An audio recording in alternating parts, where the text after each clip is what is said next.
আওয়ামী লীগের দলের প্রতিষ্ঠা বার্ষিকী এই উপলক্ষে পুলিশ হেডকোয়ার্টার সারা দেশের মাঠ পর্যায়ের কর্মকর্তাদের আবার বলেন তো। আগামী মঙ্গলবার একটি নিষিদ্ধ এখন ঠিক আছে। দলের কার্যক্রম নিষিদ্ধ। আওয়ামী লীগ নামে কোন সংগঠন তো নাই। নিষিদ্ধ কার্যক্রম নিষিদ্ধ। হ্যাঁ, 11 দলের ব্যানারে সমাবেশ করছে, গণতন্ত্র বিকশিত হচ্ছে, তারা তাদের কথা বলবে, দে আর এট লিবার্টি। আমরাও আমাদের কথা মাঠে বলবো। মানে মন্ত্রী, স্বরাষ্ট্রমন্ত্রী হিসেবে আপনি কালকে আওয়ামী লীগের যুদ্ধ প্রতিষ্ঠা বার্ষিকী আপনি কোনো বার্তা দিবেন কিনা সাধারণ মানুষের? আওয়ামী লীগ নামে কোন সংগঠন তো নাই। নিষিদ্ধ কার্যক্রম নিষিদ্ধ। হ্যাঁ। আসসালামু আলাইকুম। স্বরাষ্ট্রমন্ত্রীর বক্তব্যগুলো আপনারা নিশ্চয়ই শুনেছেন। ওনার খুব নিকট অতীতের যে বক্তব্য, যে কার্যক্রম, যে অঙ্গভঙ্গি, সংসদের বাইরে, নির্বাচনের আগে পরে সব মিলায় যদি ওনার এই নিকট অতীতের চরিত্রটা যদি বিশ্লেষণ করা যায়, তার সাথে এটা কিছুটা সাংঘর্ষিক। তবে পছন্দ হয়েছে, এটাও আবার বলে রাখি। সালাউদ্দিন আহমেদ সহ বিএনপির যত নেতা আছেন বা সামগ্রিকভাবে বিএনপির কথা যদি বলি, আমি নির্বাচনের আগে সরাসরি জামাত ইসলামের পক্ষ নিয়েছি, দাঁড়িপাল্লায় ভোট চেয়েছি। বিএনপি যদি আওয়ামী লীগের সাথে সম্পর্ক ভালো করে, ইন্ডিয়ার সাথে সম্পর্ক ভালো করে, সামনে নির্বাচনে নিব, আপনাদের আগের থেকে বলে রাখলাম। কিন্তু আপনাদের সাথে বিরোধ, আপনাদের বিরুদ্ধে কথা বলা, যা কিছু, তার জন্য আমার সাথে ব্যক্তিগত আপনাদের কোনো সমস্যা, আপনাদের কাছে কিছু চেয়েছি আপনি পাই নাই, এগুলো কোনো কিছু না। আপনাদের এই যা কিছু ঘটেছে সেটা আওয়ামী লীগের সাথে আপনাদের সম্পর্ক, আপনার আওয়ামী লীগের ব্যাপারে আপনাদের বক্তব্য, এগুলোর কারণে আপনাদের বিরুদ্ধে বলেছে। এগুলো থেকে ঠিক হয়ে যান, আমি ঠিক হয়ে যাব, কোনো সমস্যা নেই। 15 বছরে এই পরীক্ষা দিয়ে আসছি। যদি নাকি আপনাদের বিরুদ্ধে বিএনপিরে যদি ধ্বংস করার, বিএনপির বিরুদ্ধে কথা বলার যদি নাকি ইচ্ছা থাকতো বা সেরকম কোনো কারণ যদি থাকতো, এই 15 বছরে বলা যাইতো, আপনি কিছুই করতে পারতেন না। 15 বছরে প্রকাশ্যে বলেছে, হ্যাঁ আমরা বিএনপি করি, আমি জামাত করি, আমি রাজাকার, আমি পাকিস্তানি, কোনো সমস্যা নেই, শুধু আওয়ামী লীগ বলতে পারবে না।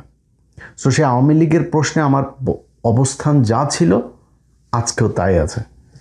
আপনি যদি নাকি আওয়ামী লীগের পক্ষে কথা বলেন, আওয়ামী লীগের বাঁচানোর জন্য, আওয়ামী লীগকে আবার কার্যক্রম পরিচালনা করার সুযোগ দেওয়ার, আবার রাজনীতিতে আসা, নির্বাচনে অংশ নেওয়ার, এগুলো করবেন ভাই, এগুলো আমার রক্তের মধ্যে লাগে। অতএব এইখান থেকে বের হবেন, কোনো সমস্যা নাই। আজকে সালাউদ্দিন আহমেদের সাথে আমার যে সম্পর্ক, আমি সালাউদ্দিন আহমেদকে নিয়ে বহু বাজে কথা বলেছি, বহু কটু কথা বলেছি, ভিডিও বানিয়েছি, সব করেছি। কারণ কি? ওনার সাথে আমার সম্পর্ক খারাপ ছিল না তো? উনি যখন ক্ষমতায় ছিলেন না, যখন বন্দী ছিলেন, তথাকথিত বন্দী যখন তিনি ভারতে ছিলেন, তখন তার সাথে আমার কথা হয়েছে, অনেক ভালো সম্পর্ক ছিল, উনি আমারে খুব স্নেহ করতেন, কোনো সমস্যা ছিল না তো? তখন কি ওনার পাওয়ার ছিল নাকি? আজকে উনি স্বরাষ্ট্রমন্ত্রী, অনেক মানুষজন কথাবার্তা বলতে গেলে তারপরে, আরে ভাই হ্যাঁ আপনি তো এই সুবিধা নেওয়ার জন্য কথা বলেন, আপনি বিএনপির কাছ থেকে টাকা নেন, জামাতের কাছে, একবার এক একজনের কাছ থেকে টাকা নেই, মানে এই ব্লেম শুনতে শুনতে সে টাকা পয়সার খুঁজে পায় না, কিন্তু ব্লেম কিন্তু শুনছি সেগুলো অনেকে মানুষের কাছে।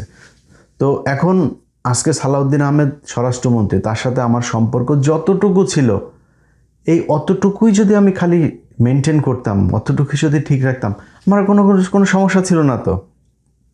আমার বহুত কিছু কামাইতে পারতাম ভাই। ওই কামানোর চিন্তা থাকলে এই দেশে বিএনপি আসার পরে কামাইতে হইতো না। বিএনপি যখন ক্ষমতায় ছিল না, তখন আওয়ামী লীগের কাছ থেকে যেসব অফার ছিল, বহুত বড় বড় অফার, ছোটোখাটো অফার না, অনেক বড় অফার ছিল। অতএব সেগুলি করি নাই তো। সো এই দেশের সাথে কোনোদিন বিট্রে করি নাই। জীবন যতদিন থাকবে ততদিন কোনোদিন এই দেশের মানুষের সাথে বিট্রে করব না। এখন সালাউদ্দিন আহমেদের সাথে যেই সমস্যা, সেই সমস্যা তিনি 15 বছর যখন কষ্টে ছিলেন তখন হয় নাই, পরে হয়েছে। কেন হয়েছে সেই জবাব, সেটার জন্য সেটার ব্যাখ্যা বিএনপিকে দিতে হবে, সালাউদ্দিন আহমেদকে দিতে হবে। আমরা দিতে যাব না। আমার ভাই বিএনপির সাথে এত মিলা চইলা, তারপরে খাওয়া দাওয়া, ধান্দাবাজি, এগুলোর ইচ্ছা নাই তো। সো আমার আপনি ধরবেন কেমনে? আপনাকে করতে হবে। কেন?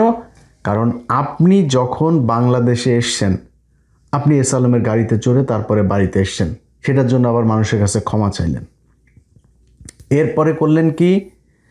আসার পরপর যখন নির্বাচনের আগে আওয়ামী লীগের ব্যাপারে খুব সহনশীল কথাবার্তা, প্রেমময় কথাবার্তা, আওয়ামী লীগ ভাই ভাই, আওয়ামী লীগকে সুযোগ দেওয়া দরকার, আওয়ামী লীগের লোকজনের ভোট দরকার, আওয়ামী লীগের লোকজন সব আপনার পেছে পেছে ঘুরে। তারপরে হইল নির্বাচন হওয়ার পরে জুলাই সনদ নিয়ে আপনি শুরু করলেন টালবাহানা। বিএনপির কোনো নেতার কোনোই নেই, এমনকি প্রধানমন্ত্রীও কথা বলেন, অথচ আপনি ঘুরায় পেঁচায় জুলাই সনদ আপনি মানবেন না, হবে না, করতে দেওয়া যাবে না। তারপরে এই হাদির হত্যাকাণ্ড থেকে শুরু করে কোনো জায়গায় আপনাদের কোনো ভালো বক্তব্য পাওয়া যায়নি। তারপরে শুরু হলো একে এক করে প্রশ্ন ওঠা, অনেক সন্দেহের তীর, অনেক প্রশ্ন তখন আমরা খুঁজতে থাকলাম। সেই প্রশ্নের মধ্যে আপনি এতদিন ভারত আপনাকে ছাড়লো না, এখন আপনারা ভারত কেন ছেড়ে দিল? আপনার বিচারিক প্রক্রিয়াগুলো আসলে কি ছিল? আপনার বিচারিকে আপনাকে দোষী সাব্যস্ত করা হয়েছিল? যদি করা হয়ে থাকে তাহলে আপনি বের হলেন কিভাবে? যদি না হয়ে থাকে তাহলে আপনি এতদিন আসতে পারেন নাই কেন? 5 তারিখের পরেই আপনাকে পাঠিয়ে দেওয়া হইলো কেন? তারপরে যাই হোক সব কিছু শেষ করে আপনি আসলেন, ধরলাম আপনার ভারত এমনি আসতে দিল বিএনপির সাথে সম্পর্ক ভালো রাখার জন্য। আপনি দেশে আসার পরে ট্রাইব্যুনালে আপনি গেলেন, ট্রাইব্যুনালে গিয়ে সারা দেশের মিডিয়া নিউজ করলো যে আপনি আপনার গুমের ঘটনার অভিযোগ করেছেন, কিন্তু আপনি অভিযোগ করেন নাই। পরে ট্রাইব্যুনাল থেকে আমাকে জানানো হলো যে উনি কিন্তু অভিযোগ করেন নাই, আপনাকে যেতে বলার পরও আপনি যান নাই। এরপরে আমি যখন ওইটা নিয়ে পোস্ট করলাম, তারপরে আপনি ব্যাখ্যা দিলেন আপনার আইনজীবীর আপনাকে বারবার বলেছে আপনি সময় পান না এই জন্য। আরে ভাই, ইন্ডিয়া আপনাকে গুম করে রেখেছিল 5-6 বছর, আপনার তো দেশে এসে সবার আগে আপনি সেইটার বিচার চাবেন, সেইটার প্রতিশোধ নেবেন, আপনার সেইটার জন্য আপনি সময় পান নাই। আপনার সময় কোথায় যায়? সো কথা বললে বহুত কথা আছে, এরপরও আরও অনেক কিছু আছে যেগুলি আছে সেগুলি আপনিও জানেন। সেই হানি ট্র্যাপ নিউজ করতে গিয়ে কোথায় খোঁচা দিয়েছিলাম সেগুলি আপনার কানে নিশ্চয়ই গিয়েছে। তো ওগুলি নিয়ে আর কথা বলতে চাই না, কারণ আপনার তো এখন বিশাল পাওয়ারফুল, আবার কোন দিক দিয়ে কোন ক্ষতি করেন তার তো ঠিক ঠিকানা নাই। আওয়ামী লীগের মতো অবস্থায় তো যাইতে চাই না। অনেক মানুষজন আছে যে পরিচিত লোকজন, ভাই কি বিএনপির ব্যাপারে তো খুব নমনীয় কথা, ভাই নমনীয় কথা বলি তো, বিএনপির নিয়ে কি এখন আওয়ামী লীগের মতো অবস্থায় যাব নাকি? সারা জীবন এমনি থাকবো? আর বিএনপির নিয়ে আওয়ামী লীগের মতো অবস্থায় না। বিএনপি যদি নাকি আওয়ামী লীগের সাথে, ইন্ডিয়ার সাথে সে আওয়ামী লীগের মতো করে সম্পর্ক করে, বিএনপির সাথে সে একই রকম হবে। এখন তো বিএনপি সেই জায়গায় নাই, তাহলে আমরা যাবো কেমনে, বলবো কেমনে? কারণ এই যে তারেক রহমানের যে সফর, এগুলো নিয়ে আরও 2-3 দিন পরে একটা ভিডিও করব, সেখানে বলবো। কিন্তু আজকে এই সালাউদ্দিন আহমেদকে নিয়ে যেহেতু কথা বলছি, সালাউদ্দিন আহমেদের যেই বক্তব্য, সেই বক্তব্যে তিনি যে কথাটা বলেছেন যে আওয়ামী লীগ, মানে 2টা বক্তব্য আমি এরকম শুনেছি, হয়তো এর বাইরেও আছে কিনা জানি না, যে আওয়ামী লীগকে তিনি সাংবাদিকে এক জায়গায় বলছেন যে আবার প্রশ্নটা করুন তো, মানে উনি শুনতে চাচ্ছে সালাউদ্দিন ভাই সেরকম লেগেছে আপনারে, আপনি যখন আবার রিপিট করতে বলছিলেন সাংবাদিককে, মানে ড্যাশিং, ড্যাম কেয়ার সব, মানে স্মার্টনেসের যা যা আছে সব কিছু সেখানে আপনার চোখে মুখে করছিল।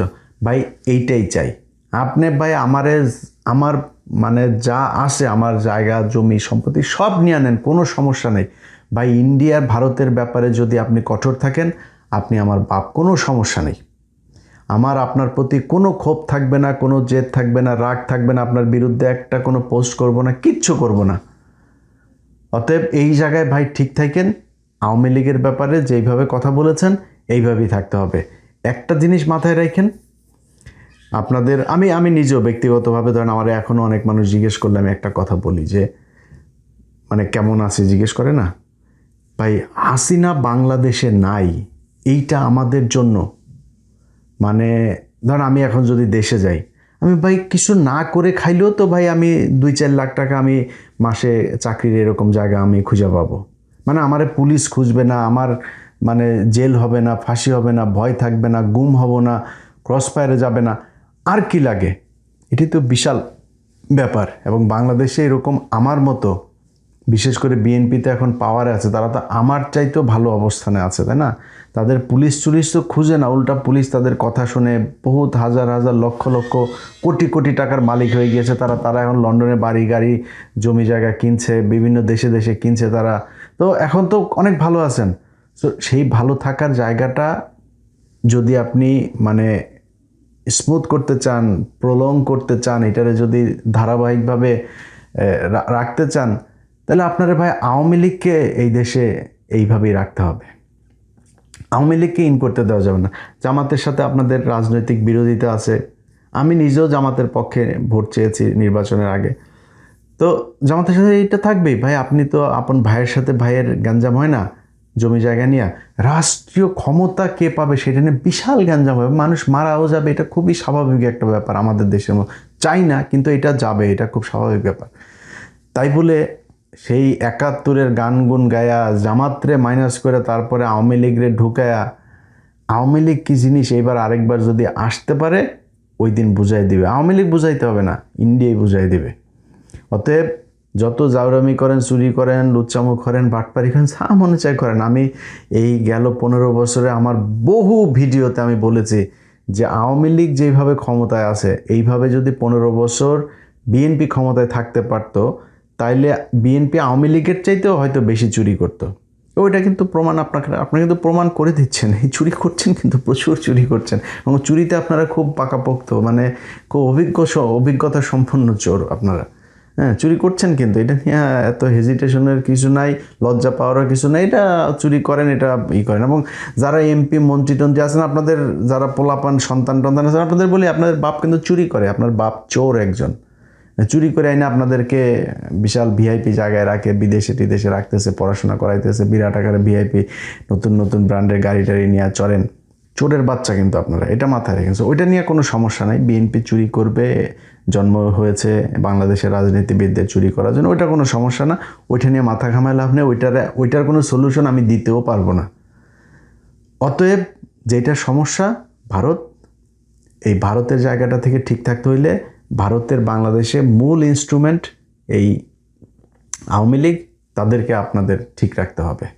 তাদেরকে সোজা করে রাখতে পারলে এই জামাত টামাত এগুলি কোনো সমস্যা না ভাই। জামাত আপনাদেরকে এই গেল 6 মাসেই আপনাদের যেই শান্তিতে সরকার পরিচালনা করার সুযোগ দিয়েছে, এটা জামাত বলেই দিয়েছে।